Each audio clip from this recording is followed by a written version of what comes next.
Ahoy hoy, and welcome to Splawesome Spoilers, where we do the reviews of the brand new movies that are out, but we do it with all spoilers. So if you haven't watched Guardians of the Galaxy 2, Volume 2, then don't watch this first.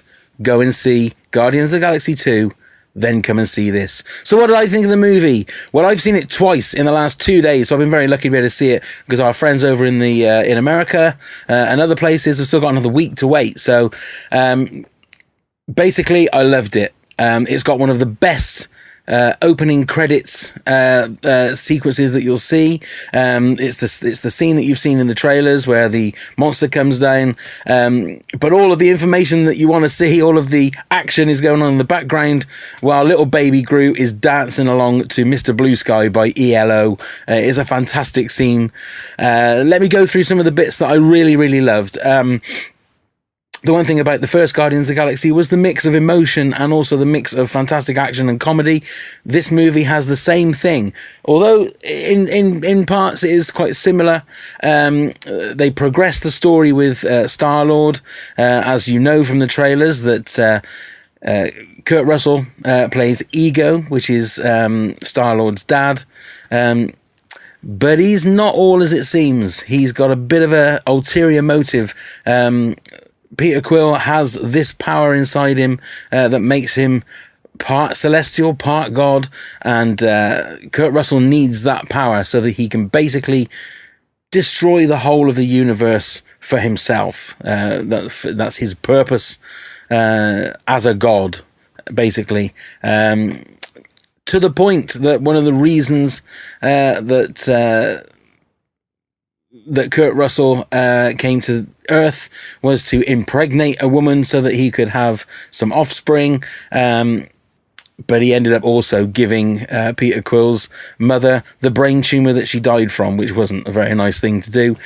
Which sort of that's the moment in the movie that turns things for Peter Quill, where they have this monumental fight. Drax is an absolute revelation in this movie. He's so funny. He's got some of the funniest lines about laying giant turds and having delicate nipples, and doing all the things that he did like he did in the original, where he takes everything very literally, which is fantastic. But again, as I said, there's some great mixture of really funny moments and then emotional moments. One of the stars of the movie for me, regarding performance-wise, is Michael Rooker as Yondu.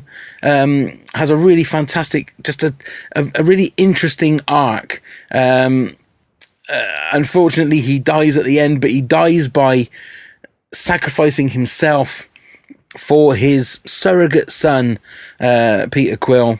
And Peter Quill then realizes that, looking for your dad, and as he says in the movie, sometimes when you're looking for something all your life and you don't realize that what you're looking for is actually right there in front of you. So a very nice sentiment to have.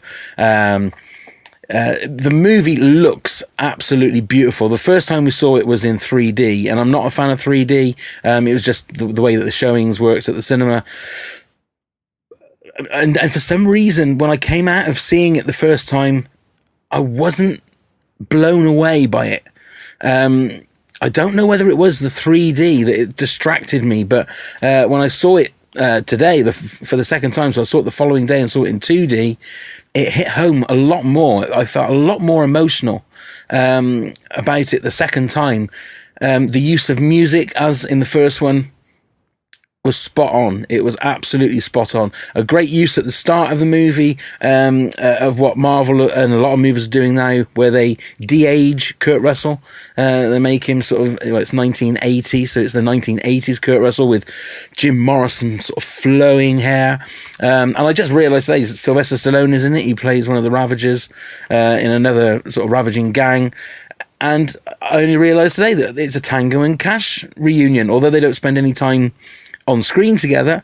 They are in the same movie, so Tango and Cash are back. Who'd have thought that? Let me see. I mean, just overall, I came out of the movie yesterday seeing it for the first time, and I thought I'm going to give it maybe a 3. 3 toes up. We have a toes up rating, 3 out of 5. But after seeing it today, it seeped in a bit more, and I have to say, for me, I'm going to give it a 4.5. It's not my favourite Marvel movie. That is the original Avengers, followed by Guardians of the Galaxy. I think maybe Civil War, and then then Guardians of the Galaxy 2, for me, I think. It's got, if you love Guardians of the Galaxy, if you love Marvel movies, I've seen some early reviews, specifically from Stu, the movie man Stu, saying that once again it's another weak villain. I'm not so sure, because, and it's very clever in having them bring Kurt Russell in, because me personally, I love Kurt Russell. I can't believe I said me personally. I love Kurt Russell. In anything that he's in, he's always makes a movie better with him being in it. And he's got the lovely Santa Claus big beard and the luscious hair. So you're on his side, and he's Peter Quill's dad, so you want that all to work out, and the way it starts, it all works out fantastically well. But he's got an ulterior motive. And when he hits you with that gut punch of that he gave Peter Quill's mum the brain tumour that kills her, then it's time to kick his ass. And they do that in a fantastic way. Part of it made me feel a little bit like it was Man of Steel, where they just got two people flying from side to side, smashing into things. But that was done quite ingeniously. Pac-Man.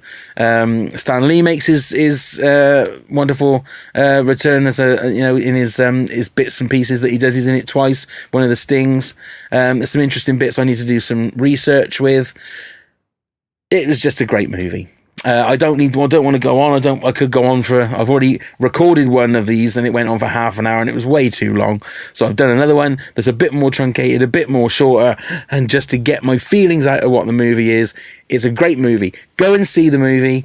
Please tell us what you think. I would love to know what you think. There's so many different little Easter eggs. Howard the Duck turns up. It looked like it was Hulk fighting somebody in armor on a planet. So many sort of little things that are all over the place that if you watch 2 or 3 times, you're going to catch all these little bits and pieces. There are, at my count, 4 different stings at the end of the movie. The one thing about it is that this is a standalone movie. It doesn't seem to talk about any of the other Marvel movies. It's not related to any. There's nothing about Infinity Stones.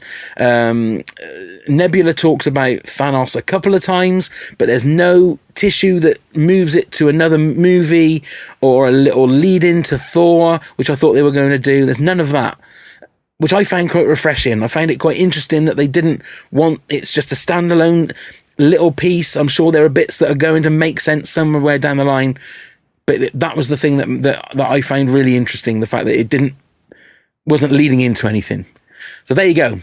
Please let us know what you think about the movie. Let us know if you love it as much as I do. Let us know if you hate it. Let us know if there are bits about it that you don't quite like. Put it in the comments down below. And also come and subscribe to our channel. And then when you do subscribe, why not hit the icon, the notification, and then every time we release a video, you'll get notified straight away. So thank you very much. Thanks for watching, and I'll see you again soon.